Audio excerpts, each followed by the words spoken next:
bienvenue pour cette autre vidéo. Aujourd'hui, la deuxième question, c'est ma deuxième question aux adeptes de l'enlèvement avant la période des tribulations. Et en quoi ce passage de 1 Thessaloniciens 4, versets 16 à 17, fait-il incontestablement référence à un premier retour de Jésus? Vous savez, le but de mes interventions est de vous faire voir la supercherie de cette fausse doctrine de l'enlèvement pré-tribulationnel. Je demande ces questions pour que vous puissiez voir que les passages utilisés sont en fait sortis de leur contexte et qu'ils ne disent pas ce que les adeptes de la doctrine dispensationaliste tentent de nous faire croire. Et la question que je pose ici, c'est est-ce que ce passage de 1 Thessaloniciens 4, 16 à 17 nous mentionne qu'il fait référence à un premier retour de Jésus? Soit, d'après eux, un retour qui aurait lieu avant la période des tribulations. Et ça, c'est important. Oui, Jésus reviendra. J'ai pas de doute là-dessus, c'est ce que la parole de Dieu nous dit.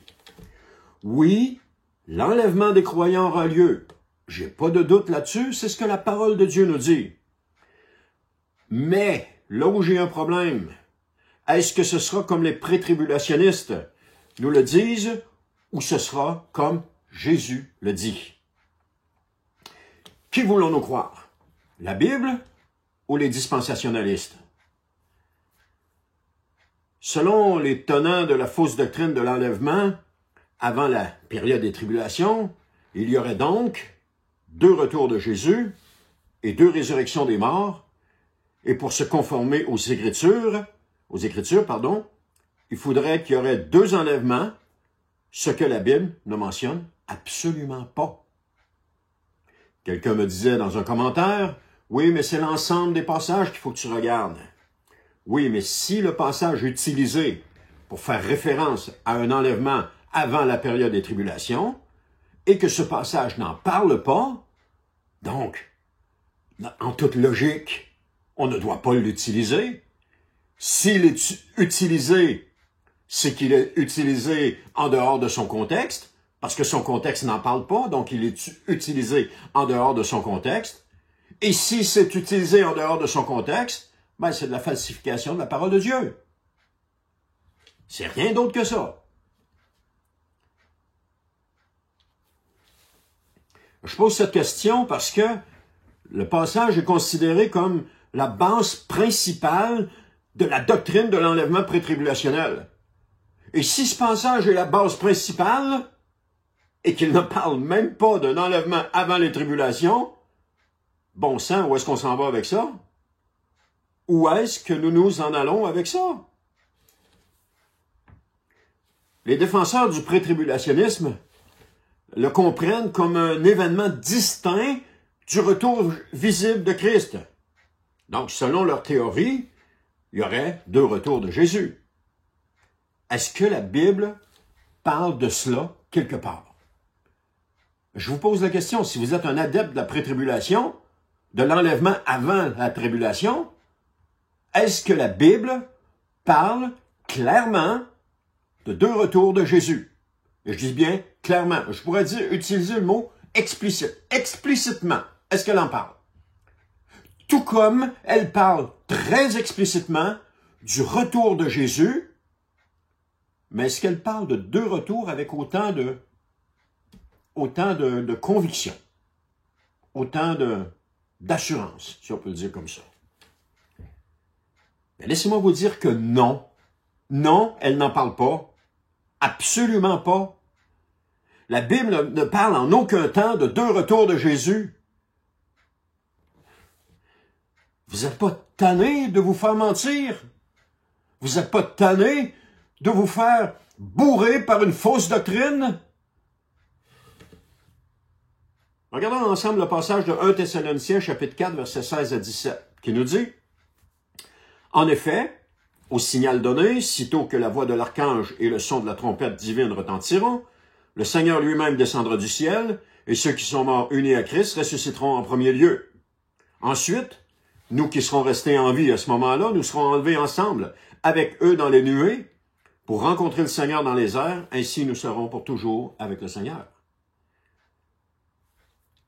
Regardons notre passage froidement, là. Lorsqu'on lit le passage, on s'aperçoit bien qu'il parle de la venue du Seigneur. Lorsque Paul dit, le Seigneur lui-même descendra du ciel. Donc ça, dans ce passage-là, il n'y a aucun doute, on parle de la venue du Seigneur. C'est clair, c'est net, c'est précis. On ne remet pas ça en question parce que la parole est explicite ici. Mais cependant, il ne parle en aucun temps d'un enlèvement qui se produirait avant la période des tribulations. Êtes-vous capable de me dire dans les commentaires si oui ou non ce passage parle d'un enlèvement qui pourrait se produire avant la tribulation?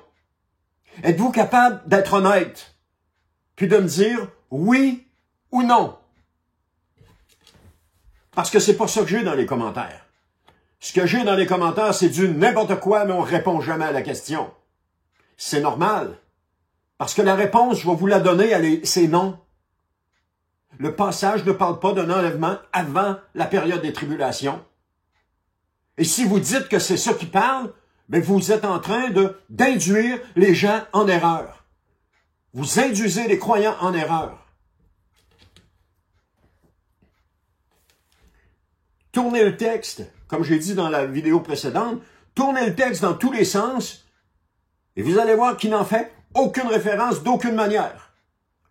On m'a même servi des mots grecs en disant « Oui, mais regarde ce mot grec-là. Mais ce mot grec-là, il ne parle pas de ça non plus. »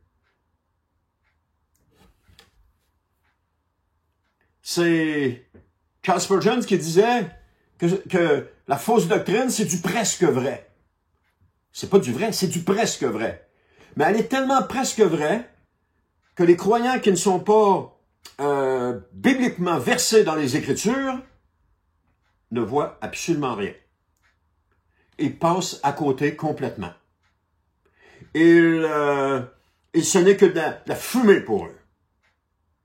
Mais lorsqu'on commence à s'intéresser un petit peu à cette doctrine-là, on s'aperçoit qu'il y a des lacunes majeures. Et je ne comprends pas comment des personnes qui ont 40, 50, 60 ans de vie dans le ministère sont incapables de voir cela. Et pire encore, que ces personnes continuent de prêcher cette doctrine-là comme étant une vérité biblique alors qu'elle ne l'est pas. C'est un mensonge. Ah, mais Denis, il faut pas que tu dises ça, un mensonge. Oui, je le dis, un mensonge. Ouais, mais faut pas que tu parles comme tu parles. Non, mais je parle comme je parle. Alors, prenez-le pas, je parle comme je parle. Mais où est-ce que les tenants de la doctrine de l'enlèvement pré-tribulationnel vont chercher tout ça? Laissez-moi vous dire que c'est de la pure invention.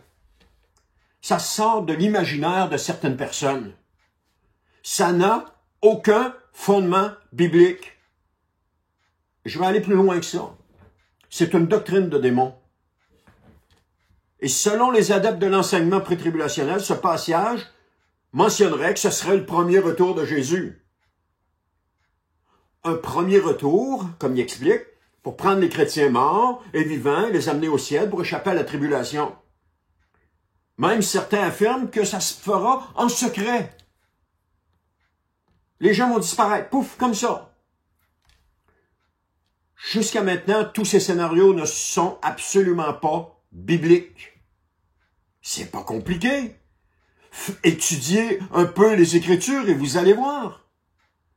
C'est de la pure fiction. C'est une contrefaçon de la parole de Dieu.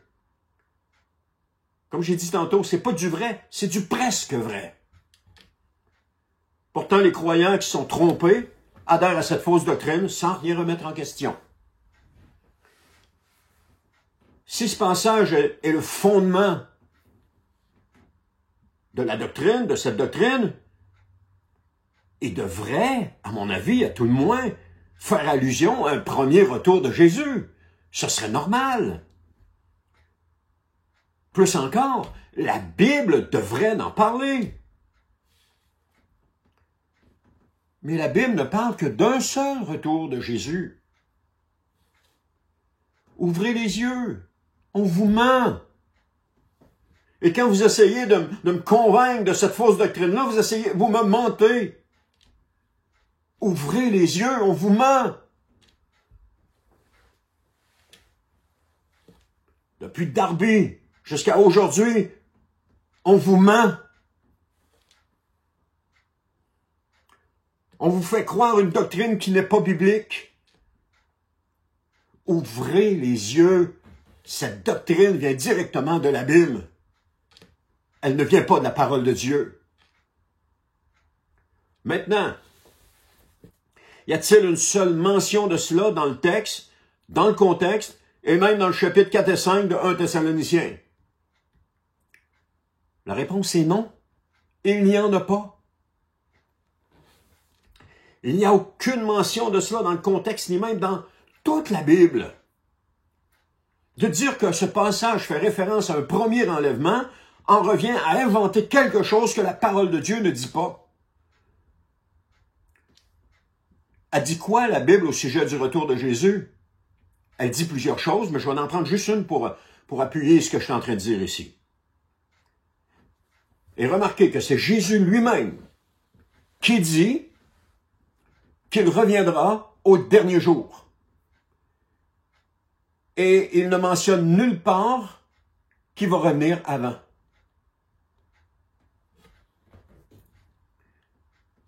Et le dernier jour étant le jour de la résurrection des morts.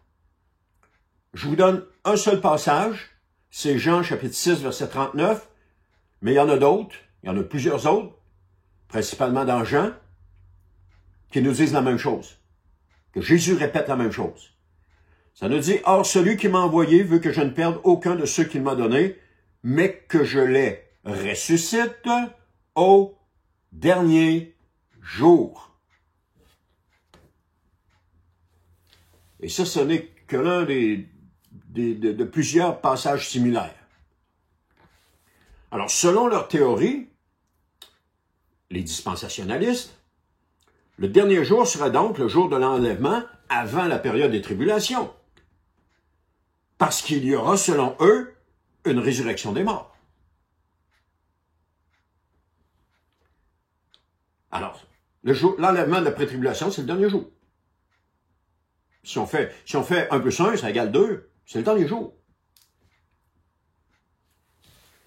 D'ailleurs, lorsque j'apporte des questions comme celle-ci, soit les adeptes de l'enlèvement pré-tribulationnel me dénigrent, ou encore apportent d'autres passages bibliques me disant de regarder l'ensemble.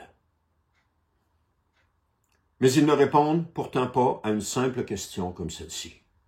C'est pas compliqué.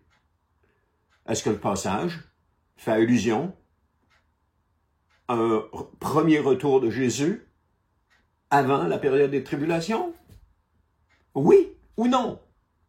C'est ça que je veux comme réponse. C'est aussi simple que ça.